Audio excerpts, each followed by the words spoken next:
আজকের গল্পটার সাথে বাস্তবতার কোনো মিল না থাকলেও একটা অদ্ভুত ভালো লাগার অনুভূতি পাবেন। এক সাধারণ ছেলের জীবনে চলে আসে একটা সুন্দরী মেয়ে, তবে তার মধ্যে লুকিয়ে রয়েছে একটা রহস্যময় আর দুষ্ট এক আত্মা। এই নিয়ে পুরো গল্পটা সাজানো, তবে বেশ ছোট গল্প বলা যায়, তাই শেষ পর্যন্ত দেখবেন আশা করছি। পুরনো একটি ফ্ল্যাটে বসবাস করছে গিল নামের এই ছেলেটা। মনে হয় যেন সে খুব বড় একজন অফিসার, আদতে সে হচ্ছে বেকার। জীবনে নেই কোনো উদ্দেশ্য, বলা যায় এক প্রকার অলস একটা মানুষ। তার প্রিয় খেলা হচ্ছে ক্ল মেশিন গেম। এটা খেলতে সে খুব পারদর্শী, কখনোই সে মিস করতো না। রুম ভর্তি করে ফেলেছে সেই গেমের প্রাইজ দিয়ে। একদিন সকালে ঘুম থেকে উঠে দেখে তাদের বিল্ডিংয়ে নতুন ভাড়াটিয়া উঠছে, তার প্রতিবেশী। সে তেমন একটা গুরুত্ব না দিয়ে দিনটা পার করতে শুরু করে। আর দিন পার করা মানে তো বুঝতেই পারছেন, কি আর করবে, অবসর মানুষ। ঘর ঝাড়ু দেয়, কাপড় চোপড় ধোয়। সন্ধ্যাবেলা যখন সে জানালা থেকে কাপড় নিতে যাচ্ছিল, তখন তার গলায় পেঁচানো বালিশটা নিচে পড়ে যায়। সেটা খুঁজতে সে নিচে নেমে সে দেখতে পায় একটা সুন্দরী মেয়ে সেখানে বসে ড্রিঙ্কস করছে। সে হচ্ছে তার নতুন প্রতিবেশীর বড় মেয়ে সিউন। তার হাসিটা দেখে তো গিলের মনে একটা প্রেমের ঢেউ খেলে যায়, মানে সে তাকে পছন্দ করে ফেলেছে। তার বন্ধুর সাথে বিষয়টা শেয়ার করে এক গ্লাস দুষ্ট পানি খেয়ে বাসায় ফিরে যাচ্ছিল, তখন আচমকা লিফটে চলে আসে সিউন। কোনো সতর্কবার্তা ছাড়াই গিলের ওপর ঝাঁপিয়ে পড়ে সে, মেরে একদম আলু ভর্তা করে ফেলে। কোনো রকমের জীবন বাঁচিয়ে গিল চলে যায় বাসায়। পরদিন সে সিউনদের বেকারির সামনে এসে দাঁড়িয়ে থাকে। গতকালকে এমন পাগলামো করলো কেন সেটা জানতে এসেছে, কিন্তু তাকে দেখে মনেই হচ্ছে না সে গত রাতে সিউন। কি মিষ্টি একটা মেয়ে, সাবলীল আর শান্তশিষ্ট স্বভাব, যেন সে পুরো অন্য একটা মেয়েকে দেখছে। সিউন পেছন থেকে ডাক দিলে সে ভয়ে দৌড় লাগায়। একটু পর সিউন এসে তাকে একটা ছোট্ট উপহার দেয়। আসলে আজকে এই দোকানটা চালু করেছে, তাই গিলকে আর কি মিষ্টি মুখ করালো। এদিকে গিল অনেক মাথা কাটিয়েও বুঝতে পারে না রাতের সিউন আর সকালের সিউনের মধ্যে এত পার্থক্য হলো কিভাবে। যাই হোক, সেদিন ভোরবেলা আবারও সে সিউনকে দেখতে পায় এলোমেলো চুলে। ব্যাপারটা দেখতে সে নিচে নেমে আসে। তখন এই বয়স্ক লোকটা সিউনকে বিরক্ত করছিল। এই দেখে গিল তো একদম হিরোর মতো সিউনকে বাঁচাতে এগিয়ে যায়, কিন্তু লোকটা পুরনো একটা ছবি দেখালে বুঝতে পারে ইনি হচ্ছেন সিউনের বাবা। সে ভাবে গিল তার মেয়েকে ফলো করছে, পুলিশের মতো জেরা করতে শুরু করে দেয়। গিল একদম ঘেমেটে অস্থির। পরে সে ভয়ে ভয়ে জানায় সিউনের সঙ্গে গত রাতের লিফটে দেখা হয়েছিল। এই শুনে সিউন তার গলা চেপে ধরে, কারণ গত রাতে তার মাথায় একটা জোরে আঘাত করে সে পালিয়েছিল। মিস্টার জ্যাং মানে সিউনের বাবা তার মেয়েকে সামলায় আর গিলকে সতর্ক করে দেয় এই রাতের কথা ভুলে যেতে বলে, আর তার পরিবার থেকেও দূরে থাকতে বলে। কিন্তু এমন একটা বিষয়কে আর ভুলে থাকা যায়? আপনি হলে কি করতেন? যাই হোক, সিউন কৌতূহলবশত লুকিয়ে লুকিয়ে সিউনের উপর নজর রাখতে শুরু করে। এভাবেই একদিন রাতে সিউন আবারও উল্টাপাল্টা শুরু করে। তারপর জ্যাং এর সাথে অনেকটা সময় পার করেই ঘুমিয়ে যায়। তাকে পিঠে উঠিয়ে নেয় তার বাবা, কিন্তু বয়সের ভারে লোকটার শক্তি কমে গিয়েছে, কোমরে ব্যথা পায়। আর তখনই চলে আসে গিল। সে সিউনকে সামলে অ্যাম্বুলেন্সে খবর দেয়। এরপর জ্যাংকে হসপিটালে নিয়ে যাওয়া হয়। গিল তার সাথে দেখা করতে আসলে জ্যাং তাকে এক ভয়ানক সত্য বলে। দিনের বেলা সিউন একজন নিষ্পাপ শান্ত মেয়ে হয়ে থাকলেও রাত 2টোর পর সে এক ডাইনিতে রূপ নেয়। তবে সেটা দেখে বোঝা যায় না, সাধারণভাবেই থাকে, শুধু আচরণের মাধ্যমেই প্রকাশ পায়। রাস্তাঘাটে ঘুরে বেরিয়ে ফুর্তি করে আর জিনিসপত্র ভাঙচুর করে। এরপর ভোরে একটা নির্দিষ্ট সময়ে ঘুমিয়ে যায়। ডাইনিতে রূপ নেওয়ার পর সে কি করে সেটা সিউনের মনে থাকে না। এটা তাদের পারিবারিক একটা অভিশাপ। বিষয়টা মনে রাখবেন, পরে খোলাসা হবে। গিল এতক্ষণে পুরো বিষয়টা বুঝতে পারলো। তো সে যেহেতু বেকার, তাই মিস্টার জ্যাং তাকে একটা কাজ দেয়। সিউনকে রাতের বেলা দেখভাল করতে হবে এবং তার পাশে থাকতে হবে। মেয়েকে এভাবে রক্ষা করা ছাড়া আর কোনো উপায় নেই। গিল তার কথায় রাজি হয়ে যায় এবং পরদিন বেকারিতে কাজ করতে চলে আসে। সিউনের ছোট বোন গিলকে জানায় সিউন ডাইনি হওয়ার পর কিছুই মনে রাখতে না পারলেও সকালে কি করে সেটা ওই ডাইনি এবার ঠিকই মনে রাখতে পারে। তো গিলের এই শান্ত স্বভাবের সিউনকেই পছন্দ, কারণ সেই ডাইনিকে সামলানোর কাজটা খুব একটা সহজ নয়। প্রথম রাতেই সেই ডাইনি গিলকে নিয়ে হাসি ঠাট্টা করে। এরপর হঠাৎ করেই স্বাভাবিক হয়ে বলে ওঠে, আমি তোমাকে পছন্দ করি। তবে মিস্টার জ্যাং আগেই তাকে বলে দিয়েছিল ডাইনি তোমাকে পটানোর জন্য অনেক ফাঁদ পাতার চেষ্টা করবে, কোনোভাবেই সেই ফাঁদে পা দেওয়া যাবে না। সিউন এই ফাঁদ পেতে ব্যর্থ হওয়ার পর জিনিসপত্র ভাঙচুর করতে শুরু করে। এরপর একটা দোকানে ঢুকে সব কেক কিনে নেয়। একই সময় আরেকটা মেয়ে সেই কেক কিনতে এসেছিল, কিন্তু সিউনের কারণে খালি হাতে ফিরে যায়। দোকানদার ছেলেটাকেও সিউন কখনোই সম্মান দেখাতো না, উল্টাপাল্টা গালি দিত। এরপর বাইরে সে কেক খেতে শুরু করে, তবে একটু আগের সেই মেয়েটাকে দেখিয়ে খাচ্ছিল। ব্যাপারটা সে বেশ এনজয় করে।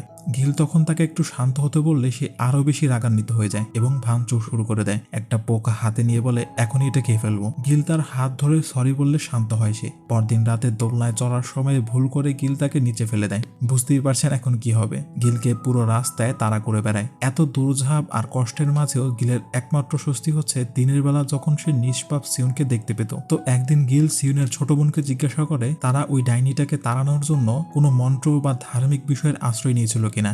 সে বলে এসব ভূত তাড়ানো শুধু মুভিতেই হয়, তারা অবশ্য চেষ্টা করেছে কিন্তু কিছুই হয়নি। তবে একটা বিশেষ কথা জানায়, সেটা হলো সেই ডাইনি বাজি ধরতে ভালোবাসে, সেই বাজিতে হারুক বা জিতুক দুটোই মেনে নেয়। এই কথাটা শুনে গিলের মাথায় একটা আইডিয়া আসে। সেই ডাইনিকে ক্ল মেশিন গেমের দোকানে নিয়ে যায় আর বাজি ধরে যদি সে 3 বারের মধ্যে সিউনের পছন্দের পুতুল বের করে আনতে পারে, তাহলে এই ডাইনিকে বলতে হবে কিভাবে এই শরীর থেকে তাকে বের করা যায়। ডাইনি সে বাজিতে রাজি হয়, এটা ভেবে গিল পারবে না, কিন্তু সে তো জানে না গিল এই খেলার ওস্তাদ। দেখা যায় গিল 3 বারের মধ্যেই সেই খেলাটা বের করে আনতে সফল হয়েছে। তো শর্ত অনুযায়ী ডাইনিটা বলে দেয় যদি গিল তার নাম ধরে 3 বার ডাকে তাহলে এই শরীর ছেড়ে তাকে চলে যেতে হবে, কিন্তু নিজের নামটা সে কিছুতেই বলে না। গিল তারপর ইন্টারনেটে সার্চ করে খুঁজতে থাকে ডাইনিদের কি কি নাম হতে পারে। তাছাড়া অনেকগুলো ভিডিও দেখে, কিন্তু কাজের কাজ কিছুই হয় না। এদিকে সিউনের বেকারিটা বেশ জনপ্রিয় হতে শুরু করে। তারা একটা বাগান বাড়িতে কেক ডেলিভারি দিতে এসে দুজন খুব গল্পগুজব করে সুন্দর একটা সময় কাটায়। রাতের বেলা যখন গিল ডাইনিকে সঙ্গ দিচ্ছিল,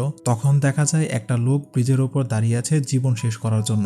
এই দেখে সেই ডাইনিটা গিয়ে লোকটাকে বলতে থাকে লাভ দিচ্ছ না কেন, ভয় পাও নাকি। গিল তো এসে তার মুখ চেপে ধরে রাখে, কিন্তু লাভ হয় না। ডাইনি তার হাত থেকে ছুটে নিচেই পানিতে ঝাঁপ দিয়ে বসে।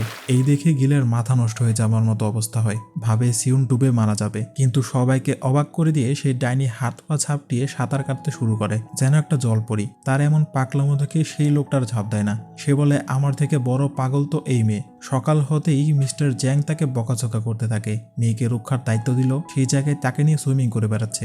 এমন সময় সিউন চলে আসলে তারা স্বাভাবিক হয়ে যায়। রাতের বেলা গিল সেই ডাইনির জন্য অপেক্ষা করতে থাকে, কিন্তু মজার ব্যাপার হলো আজকে সিউন আর পাগলামো করছে না। সে একদম শান্তভাবে কথা বলছিল, যেন সেই ডাইনি তাকে আজকে ভর করেনি। দুজন হাঁটতে হাঁটতে গল্প করছিল। আর তখন গিল জানতে পারে আজকে সিউনের মায়ের মৃত্যুবার্ষিকী। সে তার মাকে খুব মিস করছিল। তার বয়স যখন মাত্র 8 বছর তখন তার মা মৃত্যুবরণ করে। গিল মনোযোগ দিয়ে তার কথাগুলো শুনে যাচ্ছিল। এরপর সে তাকে নিয়ে একটা মুভি দেখতে যায়। সেই মুভিতে একটা রোমান্টিক দৃশ্য চলে আসতেই গিল আলতো করে তার হাতটা ধরার চেষ্টা করে। ব্যাস, তখনই শুরু হয়ে যায় ডাইনির পাগলামো। এতক্ষণ সে একটু ভালো হয়ে থাকার ছলনা করছিল। যাই হোক, সে এবার গিলকে একটা অনুরোধ করে, তার সমুদ্র দেখার খুব ইচ্ছা। যদি সেটা গিল পূরণ করে তাহলে সে সিউনের দেহে বেশিক্ষণ ভর করে থাকবে না। মানে আগে যদি 3 ঘন্টা ধরে ভর করে থাকতো, তাহলে সেই সময়টা একটু কমিয়ে নিবে। পরদিন গিল সিউনকে সমুদ্রের ধারে নিয়ে যায় এবং এখানে তারা ভালো একটা সময় বার করে। সিউন বলে আচ্ছা আমরা কি কখনো একসাথে মুভি দেখেছি? গিল তো হা করে তাকিয়ে থাকে। মুভি কই না তো সমুদ্র দেখার ইচ্ছা পূরণ হয় সেই ডাইনি কথা রাখে, কিন্তু সময়টা কমায় মাত্র 5 মিনিট। গিল তাকে আরো একটু সময় কমাতে বললে এবার সে রেগে যায়, বলে সবাই কেন আমাকে শুধু দূরে সরিয়ে দিতে চায়। এই বলে সে রাগে অভিমানে দৌড় দেয়। তার চোখে পানিও চলে আসে, কিন্তু হঠাৎ করে সে থেমে যায় এই দড়িটার কারণে। তখন গিল সেখানে চলে আসে পানির বোতল নিয়ে। সিউনকে সে সত্যিই খুব কেয়ার করে, তাই ডাইনিকে প্রমিস করে তাকে আর রাগিয়ে তুলবে না, তবে সে যেন সিউনকে কষ্ট না দেয়। এরপর সে তাকে নিয়ে চলে আসে একটা জাম্পিং পার্কে। এখানে সেই ডাইনিটা খুব এনজয় করছিল অতীতের কিছু স্মৃতি মনে করে। এরপর ফুটবল খেলায় গিলকে হারানোর পর সেই ডাইনির খুশি আর দেখে কে। তারপর গিল তার অনেক সুন্দর সুন্দর ছবি তুলে দেয়, বিভিন্ন অঙ্গি ভঙ্গিতে ছবি তুলে ডাইনি একদম ক্লান্ত। তখন গিল জিজ্ঞেস করে তুমি আসলে দেখতে কেমন? ডাইনিটা বলে আমি অনেক সুন্দর। এই বলে তার একটা ছবি এঁকে দেখায়, আর সেই ছবিটা হচ্ছে এইটা। যাই হোক, আজকে অনেক এনজয় করেছে সে, তাই 30 মিনিট সময় কমিয়ে দেয়। এই শুনে মিস্টার জ্যাং তার উপর অনেক খুশি হয়। তখন আবার সিউনের ছোট বোন ধরে নেয় সেই ডাইনিটা হচ্ছে পার্টি লাভার, তাই সে আজকে রাতে ডাইনিকে নিয়ে চলে আসে একটা বারে। তবে এখানে ডাইনির থেকে বেশি সিউনের ছোট বোনই এনজয় করছিল গিলের বন্ধুর সাথে। এদিকে গিল দেখে একটা অজানা লোক সিউনের হাত ধরে আছে। সে দৌড়ে গিয়ে লোকটাকে বলে আমি ওর বয়ফ্রেন্ড, আপনি ওর হাত ধরে আছেন কেন? লোকটা কোনো কথা না বলেই সেখান থেকে চলে যায়। পরদিন সকালে সিউন দেখে তার বোন আর গিলের বন্ধু বেশ ভালো সময় পার করছে। এই দেখে সে একটু মন খারাপ করে, কারণ তার ছোট বোন বয়ফ্রেন্ড জোগাড় করে ফেলেছে, অথচ সে এখনো তার মনের মানুষটাকে খুঁজে পাচ্ছে না। এমন সময় গত রাতের সেই লোকটা বেকারিতে হাজির হয়। এরপর সে গিলকে বাহিরে নিয়ে আসে। এই লোকটা মূলত হচ্ছে একজন তান্ত্রিক। সে বলে সিউনের ডাইনিটাকে ফলো করছিলাম অনেক দিন ধরে, আর সেই দিন ওই মন্ত্রসিদ্ধ দড়িটা সেই লাগিয়েছিল। গিলকে জানায় সে এই ডাইনিটাকে চিরতরে নিঃশেষ করে দিতে পারবে, কিন্তু এই কথাটা আবার সেই ডাইনিও জেনে ফেলে। আর সে গিলকে হুমকি দেয় যদি ওই তান্ত্রিকের সাথে মিলে তার কিছু করে তাহলে সে সিউনকেও আস্ত রাখবে না। গিল তো পড়ে যায় মুশকিলে, কার কথা শুনবে সে। সিউন একটা রান্নার ক্লাসে যেত। গিল তাকে বলে আসার সময় আমাকে একটা ফোন করে দিও, আমি পিক আপ করে নিয়ে আসবো। এরপর রাতের বেলা মিস্টার জ্যাং এর সাথে ওই তান্ত্রিকের ব্যাপারটা শেয়ার করে। জ্যাং বলে এর আগেও অনেক ওঝা ঝাড়ফুঁক করেছে, তবে সবাই ছিল প্রতারক, তাই সে গিলকে সাবধান করে দেয় বেশি বাড়াবাড়ি করলে জীবনের ক্ষতি হতে পারে। ওইদিকে সিউন যখন বাসায় ফিরে আসছিল তখন এক মহিলা তাকে একটা ক্যান্ডি দেয়। সিউন সেটা খেয়ে অচেতন হয়ে পড়ে। এইদিকে গিল কথায় কথায় জানতে পারে আজকে অর্ধচন্দ্র উঠেছে। তার মনে পড়ে সেই ডাইনি বলেছিল অর্ধচন্দ্র রাতে তার শক্তি আর ক্ষমতা অনেক কমে যায়, যদি তার ক্ষতি করতে হয় তাহলে সেই তান্ত্রিক আজকেই সুযোগ নেবে। এটা বুঝতে পেরে সে খুব টেনশনে পড়ে যায়। সিউনের সাথে যোগাযোগ করতেও ব্যর্থ হচ্ছিল সে। ভাগ্যক্রমে সিউনের লোকেশন তার বাবা সবসময় ট্র্যাক করত। সে জিপিএস দেখে গিল দ্রুত সিউনের দিকে ছুটে যাচ্ছিল। ওইদিকে দেখা যায় সেই তান্ত্রিক সিউনকে বেঁধে রেখেছে। বিভিন্ন শক্তিশালী মন্ত্র পড়ে তার কার্যক্রম শুরু করে দেয়। সিউনের শরীর থেকে সেই ডাইনিকে বের করার জন্য চেষ্টা করছিল আর কি। এমন সময় গিল দরজা ভেঙে ভেতরে ঢুকে পড়ে। সেই তান্ত্রিক বলে সিউনকে আসলে খুব দুর্বল একটা ডাইনি ধরেছে, তাকে সে এক নিমিষে শেষ করে ফেলতে পারবে। কিন্তু গিল তাকে এই কাজ করতে দেয় না। এক পর্যায়ে দুজনের মধ্যে মারপিট শুরু হয়ে যায়। গিল কোনো রকমে তাকে আহত করে সিউনকে নিয়ে সেখান থেকে চলে আসে। তো অবশেষে সেই ডাইনিটা তার অতীত সম্পর্কে মুখ খোলে। সে বলে প্রায় 1000 বছর আগে তাদের গ্রামে দুর্ভিক্ষ আর প্লেগ নামের একটা রোগ এসেছিল। তখন সে তার পুরো পরিবারকে হারায়। তখন হঠাৎ এক রাতে আগমন ঘটে এক মহিলা তান্ত্রিকের। সে বলে শুধুমাত্র বলিদানই হতে পারে এই দুর্ভিক্ষ থেকে বাঁচার পথ। সব গ্রামবাসীরা তখন হিংস্রতার পরিচয় দেয়, বলি দিতে বেছে নেয় সেই এতিম মেয়েটাকে। তখন সে মাত্র 20 বছরে পা রেখেছে। গ্রামবাসীদের মধ্যে একটা ভালো পরিবার তার ছাইটুকু একটা জারের মধ্যে ভরে মাটিতে পুঁতে রাখে। আর মাত্র 100 বছর পার হলেই সেই পরপারে চলে যেতে পারত। কিন্তু 50 বছরের মাথায় সিউনের পূর্ব প্রজন্মের এক নারী, মানে তার বড় নানি, সেই জারটা খুঁজে পায় এবং সেটা ব্যবহার করতে শুরু করে। সেই পাঠ্য ছাড়া বাকি 50 বছর টিকে থাকা অসম্ভব ছিল। তাই সে সিউনের বড় নারীর দেহে ঢুকে পড়ে।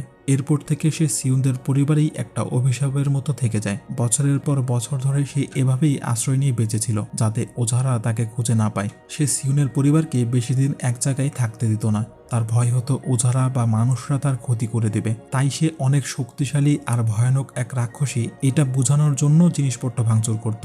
আদতে সে খুব নরম মনের একটা মেয়ে, ভালোবাসার সন্ধান করছে শত শত বছর ধরে। অবশ্য কিছুটা পেয়েছিল সিউনের বাবা মায়ের সাথে। তার জীবনের সবচেয়ে সুন্দর মুহূর্ত ছিল সেই দিনগুলো। এরপর সে জানায় ঠিক 1 মাস পরে পূর্ণিমার রাত আসবে, আর তখন সে খুব যন্ত্রণাদায়কভাবে অনন্তকালের জন্য অদৃশ্য হয়ে যাবে। কারণ তার কাছে সেই জারটা নেই। যদি কোনো হৃদয়বান খাঁটি মনের মানুষ সেই জারের মধ্যে তাকে 50 বছর থাকতে দেয়, তাহলে সে শান্তিতে পরপারে যেতে পারবে। কিন্তু ওই জারটা অনেক খোঁজার চেষ্টা করেছে এতদিন, কোনো লাভ হয়নি। হয়তো তাকে এভাবেই পৃথিবী থেকে বিদায় নিতে হবে। তার এই আবেগ ঘন কথাগুলো শুনে গিলের মনে দাগ কাটে। পরদিন সে রাত 2টোর সময় ডাইনির জন্য অপেক্ষা করে ঠিকই, কিন্তু সে আর ঘর থেকে বের হয় না। তো গিল তারপর একটা সিদ্ধান্ত নেয়। সে সিউনের বাবার কাছ থেকে তাদের পুরনো গ্রামের ঠিকানা নেয়। এরপর রেডি হয়ে রওনা হয় সেই গ্রামের দিকে। মানুষজনের কাছে জিজ্ঞেস করে বাড়িটা খুঁজে পায়। এরপর থেকে শুধু সেই জারটা সন্ধান করে বেড়াচ্ছিল। দিনরাত শুধু মাটি ঘুরত, এই আশা নিয়ে যে সেই জারটাকে হয়তো খুঁজে পাবে। কিন্তু অনেক চেষ্টা করেও কোনো হদিশ পাচ্ছিল না। তাই সে হতাশ হয়ে বসেছিল।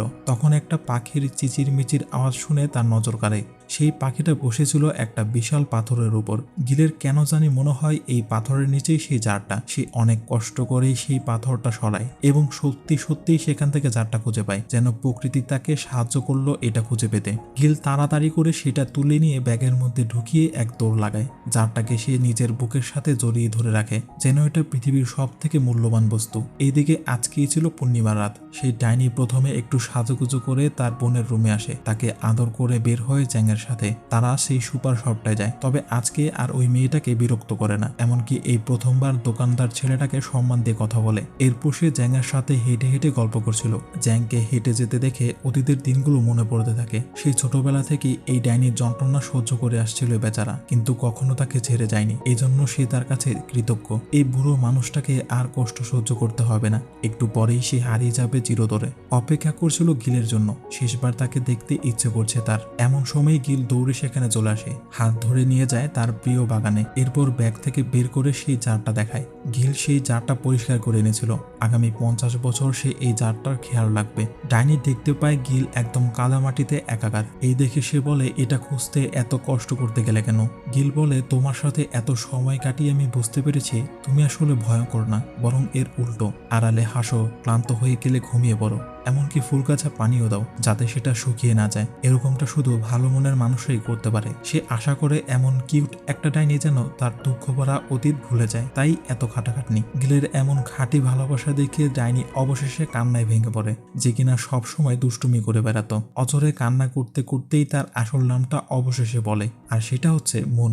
গিল তার নাম ধরে 3 বার ডাকলে সে জারে প্রবেশ করবে। এর আগে সেই ডাইনি তাকে জড়িয়ে ধরে সবকিছুর জন্য ধন্যবাদ জানায়। গিলের সাথে কাটানো প্রতিটা মুহূর্ত তার সামনে ভেসে ওঠে। এরপর সেই জারের ভেতরে ফিরে যায় সে। এরপরের রাত থেকে সিউন নিশ্চিন্তে ঘুমাতে পারছিল। সেই ডাইনি সত্যি সত্যিই তাকে ছেড়ে চলে গিয়েছিল। এতে মিস্টার জ্যাং আর তার ছোট বোন আনন্দে আত্মহারা। কিছুদিন পর সিউন পড়াশোনার জন্য বিদেশে চলে যায়। এরপর মিস্টার জ্যাং সেই বেকারিটা বন্ধ করে দিয়ে সেই এলাকা ছেড়ে দেয়। এইদিকে গিলও একটা ভালো চাকরি খুঁজে পায়। তবে মাঝে মধ্যে সেই পুরনো দিনের কথাগুলো মনে পড়তো। ডাইনি আর সিউনের সাথে কাটানোর স্মৃতিগুলো তাকে বেশ কষ্ট দিত। এর কয়েক বছর পর সিউন পড়াশোনা শেষ করে দেশে ফিরে আসে আর প্রথমেই গিলের সাথে যোগাযোগ করার জন্য ফোন করে। আসল ঘটনা হচ্ছে, গিল যেমন তাকে খুব পছন্দ করত কিন্তু মুখ ফুটে বলতে পারেনি, ঠিক তেমনি ভাবে সিউনও তাকে প্রথম দিনই পছন্দ করে ফেলেছিল। তার সাথে কাটানো সুন্দর মুহূর্তগুলো তার হৃদয়ের একটা বিশেষ স্থান দখল করে আছে। এতদিন সে এটা বলতে না পারলেও এবার তার মনের কথা প্রকাশ করার জন্য গিলকে ফোন করেছে। শেষমেশ আমরা দেখতে পাই গিলের বাসায় সেই জারটা পরম যত্নে রেখে দেওয়া হয়েছে আর সেই জারের ওপর সেই ছবিটাই লাগানো ছিল